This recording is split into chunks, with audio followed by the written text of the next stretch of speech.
Less than 10 seconds later, the entire mall went dark and all of the screens went black. What's wrong? Everybody wondered. This couldn't be a coincidence, they thought. Had Kevin really done this with just one phone call? Doug and Mason were both stunned when they saw this. They had no idea what was going on. What puzzled them even more was, who did Kevin call? "You think you're the only one with connections in this town?" Doug said as he called the KWTD Corporation. Unfortunately for him, nobody answered his call. Then someone suddenly shouted, "Where did all these roses come from?" Everyone looked up and saw thousands and thousands of rose petals falling from the sky like raindrops. "Look up there!" another person yelled. Everyone was astonished to see an enormous blimp floating above the outdoor mall. There were people tossing roses out of it onto the crowds below. Suddenly, everyone heard loud whistling sounds coming from the east over Lake Michigan. It was a daytime fireworks display. Then the enormous dot matrix sign on the blimp spelled out, "Lily and Kevin forever." Next, two women were escorted through the crowd with microphones in their hands. It was Brittany Davis and Charity Boyer. The whole place went wild. What were they doing here? And who are Lily and Kevin? Everyone's eyes were fixed on Kevin and Lily as a woman slipped out of the crowd and handed Kevin a small pink gift box. Kevin took Lily by the hand and said, "You've been through a lot over the past few years. You've had to put up with everyone talking me, and you've put up with all the ridicule. Let's put all that behind us now and think about our future."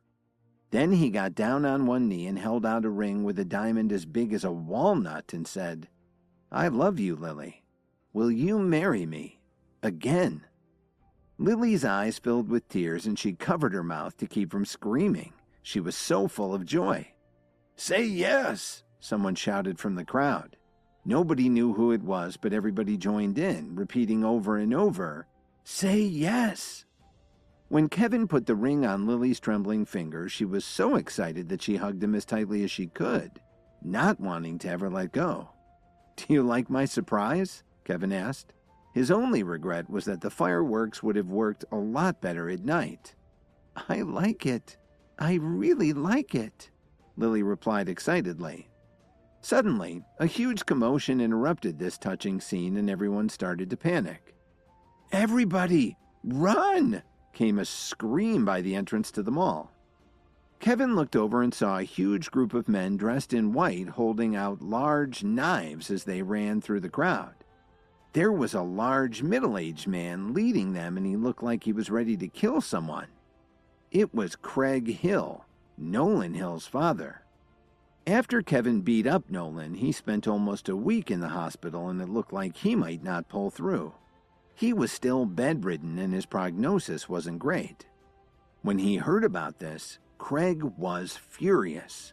He got his people to find out as much as they could about Kevin and then they all rushed from their home in Detroit to Chicago to get their revenge. "Lily, you and Rachel should get out of here right now," Kevin warned them as he reached into his jacket and pulled out his night dagger. Then he sprinted toward the group of men. Kevin was afraid that they would hurt the innocent people in the crowd. He had to stop these men before things got out of hand.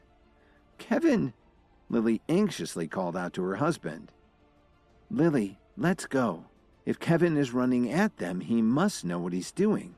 We'll only slow him down if we stay here," Rachel pleaded with her friend. She kept a cool head and struggled to pull Lily toward the exit.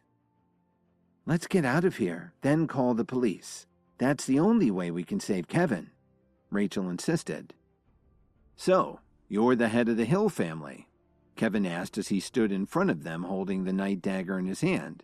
He was sizing up his opponent, who looked a heck of a lot like Nolan Hill, only older. "And you're Kevin?" Craig Hill roared angrily. "It looks like you're here to avenge Nolan?"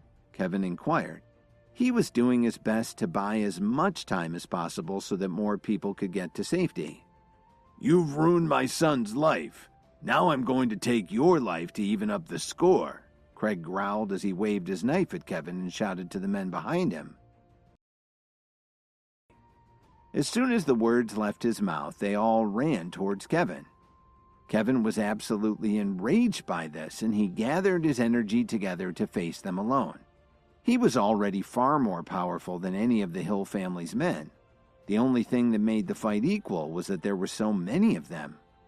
Kevin grabbed Craig by the wrist and twisted it to the side.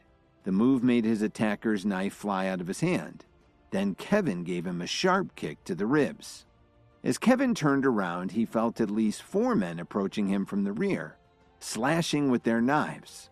He managed to avoid all of them, but every time he dealt with one attacker, 2 more seemed to appear. This wasn't going to be an easy victory. Please subscribe to the Pocket FM YouTube channel and press the bell icon for instant notification. Check out our channel for more such exciting shows.